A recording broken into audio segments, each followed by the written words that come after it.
పాప సుగాలి ప్రీతి ఇష్యూ.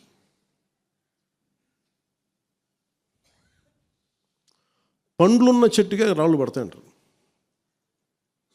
ఎవరైతే చేయూతనిస్తారో, ఎవరైతే ఆధారం ఇస్తారో వాళ్ళని తిడితే ఎట్లాగా? అసలు ఈరోజు సుగాలి ప్రీతి అనే కేసు ఎలా ఎక్కడి నుంచి బయటకు వచ్చింది మీరు చెప్పండి. ఇలాంటి అన్యాయం జరిగిందని ఎవరికి తెలుసు? ఈ రోజున గత ప్రభుత్వం 2019, 2024లో ఒక ప్రభుత్వం మీద, అప్పుడు ముఖ్యమంత్రి మీద మాట్లాడటానికి అసలు ఎవరికైనా ధైర్యం ఉందా?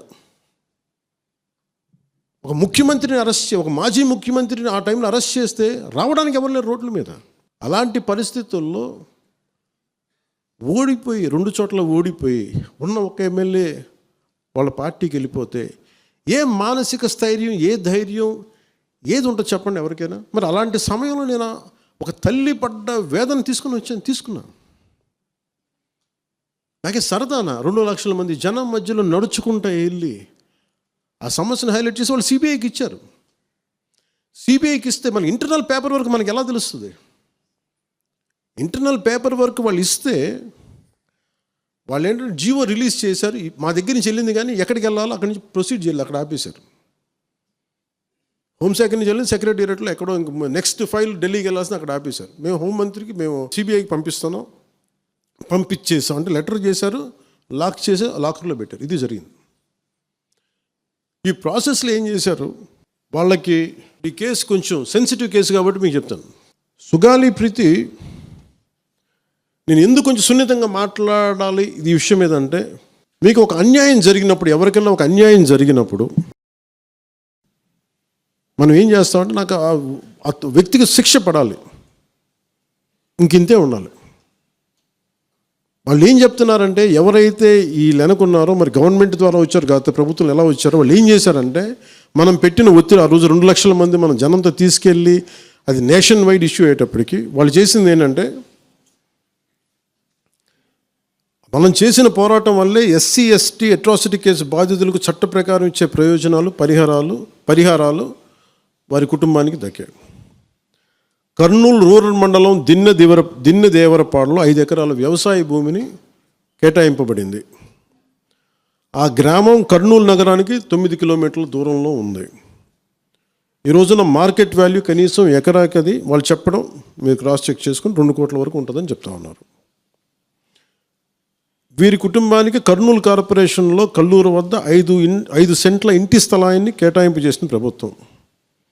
సెంటు 10 లక్షల నుంచి 15 లక్షల వరకు ఉంటుంది. పాప 2 తల్లిదండ్రులకి రెవెన్యూ శాఖలో జూనియర్ అసిస్టెంట్గా ఉద్యోగం ఇవ్వడం అయింది. ఇది కాకుండా ఇవి మన పోరాటం వల్ల ఒత్తిడి పెట్టడంలో వచ్చినాయి. ఇవి కాకుండా నేను ఫస్ట్ టైం ఛార్జ్ తీసుకోగానే మొదట చెప్పిన మాట, పాపకి న్యాయం జరగాలి, ఏమేమి జరిగిందని సిఐడి చీఫ్ని నేనే తెలియజేశాను. డీజీపీ గారికి పంపించాను, అప్పుడు డీజీపీ గారికి తిరుమలరావు గారు, అలాగే సిఐడి అధికారులకు చెప్పాను, ఉన్నతాధికారికి, హోమ్ మినిస్టర్ గారికి చెప్పాం. ఇవన్నీ చెప్తే పోలీసు సిఐడి వాళ్ళు చెప్పింది ఏంటంటే, అసలు అప్పట్లోనే ఎవరైతే దీని వెనక కుట్ర వెనక ఉంది ఇవన్నీ చెప్తున్నారో ఏ డిఎన్ఏ తారుమారు చేశారు. ఎలా తారుమారు చేసి ఉండాలి? ఈ ఒత్తిడిలో వీళ్ళకి భూములు అవి ఇవి ఇచ్చేసి, మరి ఏం చెప్పారు నాకు తెలియదు కానీ వాళ్ళు, నాకు తెలిసి వాళ్ళు ఈరోజు పోలీసు చెప్తుంది ఏంటంటే, సాక్ష్యాలు వీళ్ళు చెప్తున్న వ్యక్తుల మీద వాళ్ళ డిఎన్ఏకి దీనికి మ్యాచ్ కావట్లేదు. ఇది వాస్తవం. కోర్ట్స్ ఏం చేస్తాయి, పోలీసు ఏం చేస్తారు, దీన్ని కూర్చోబెట్టి. ఎందుకు చెప్తున్నానంటే, ఇది వివేకానంద రెడ్డి గారిని చంపేశారని తెలుసు అందరికీ. ఎవరైతే చేస్తున్న నిందితులు ఉన్నారో వాళ్ళు ఒక్కొక్కరుగా చంపేస్తున్నారు వాళ్ళని. మరీ గత 5 సంవత్సరాల్లో ఇట్స్ ఎ క్లాసిక్ కేసెస్ ఇవి. ఈ ప్రక్షాళనకే పూనుకున్నాం మనం. ఇది ముఖ్యంగా మన ఎమ్మెల్యేలకు కానీ, మీరు ఎంపీస్, యాజ్ అన్ ఎంపీస్ మీకు కూడా, మీరు ఈ కేసెస్ మీద మీరు రేపొద్దున అసెంబ్లీలో గళం ఎత్తాలి, మీరు తప్పదు.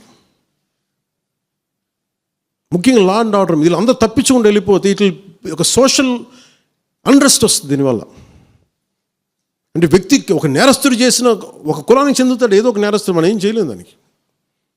ఇందాక అరుణ చెప్పినట్టుగా ప్రతి ఒక్కరు ఏదో కులానికి చెందాలి, వేరే దారి లేదు మనకి. మనం వేరేలా పొట్ల ఏదో కులానికి చెందాలి. కానీ తప్పు చేస్తే కూర్చోబెట్టి పలానా టక్కమైన ఒక మాట అనేస్తారు. పలానా ఎక్స్ చేసాడు అండవు, పలానా కాస్ట్కి చెందిన వాడు చేసాడు అంటారు. అసలు ఇంత కాస్ట్ ఎక్కడి నుంచి వచ్చి తెలియదు క్రైమ్కి. సో అందుకని మేము బీయింగ్ లీడర్ నేను చాలా సెన్సిటివ్గా మాట్లాడాలి. మరీ నేను మిగతా వాళ్ళు గబుక్కుని మాట్లాడేసి గత ప్రభుత్వ నాయకులు మాట్లాడేసి వెళ్ళిపోవచ్చు, ఈజీ అది. కానీ నేను అలా మాట్లాడకూడదు. దట్టు నేను ఇప్పుడు డిప్యూటీ సీఎం పదవిలో ఉన్నాను కాబట్టి నేను చాలా ఒళ్ళు దగ్గర పెట్టుకుని మాట్లాడాలి. అందుకని ఇవన్నీ మీరు ఒక్కసారి దీంట్లో కూడా ఆ పాపకి న్యాయం జరగాలి, దోషులుంటే శిక్షింపబడాలి, దాంట్లో అసలు ఎప్పుడు లేదు. కానీ ఇలా ఒత్తిడి పెట్టాల్సిన వారికి కూడా నా విన్నపం ఏంటంటే, మీరు అసలు ఈ కేసు ఎవరి వల్ల బయటకు వచ్చింది మీరు చెప్పండి. సో మా త్రికరణ శుద్ధిని, మా చిత్తశుద్ధిని మీరు తక్కువ ఎంచిన. ఇక్కడ కేసులు వాళ్ళు కూర్చోబెట్టి నేను వెళ్ళి సాక్ష్యాధారాలు నేనేం క్రియేట్ చేయలేను. అక్కడ గత ప్రభుత్వం చేసిన తప్పులు కొనేసారు వీళ్ళు చాలామందిని.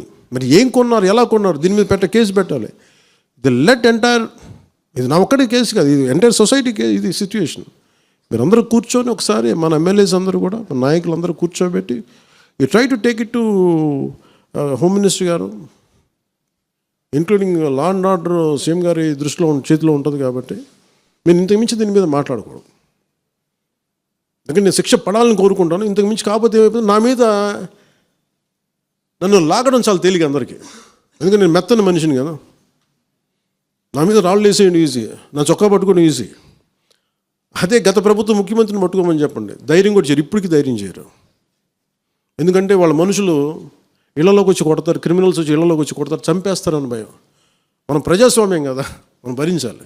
అందుకని దయచేసి దీన్ని మీరు ఒకసారి కూర్చోబెట్టి ఒకసారి మన గౌరవ శాసనసభ్యులు, మంత్రివర్గ సహచరులు, లెజిస్లేటివ్ కౌన్సిల్ మెంబర్స్, పార్టీ నాయకులు అందరూ దీని మీద ఒకసారి, స్పోక్స్ పర్సన్స్, వీర మహిళ నాయకులు, మీరందరూ ఒక్కసారి కూర్చోబెట్టి ప్రతి ఒక్కరు కూడా దీని మీద, ఇది ఎందుకంటే ఇది ఒక కేసుగా చూడకండి, ఇది గర్ల్ చైల్డ్ తాలూకు ప్రొటెక్షన్ చాలా ఎసెన్షియల్. అందుకని దీన్ని సోషల్ మీడియా యాక్ట్ కానీ ఇవన్నీ మాట్లాడాలని పొద్దున్న నిర్ణయించుకున్నాం. ఇది ఒకసారి మీ దృష్టికి తీసుకొస్తా ఉన్నాం.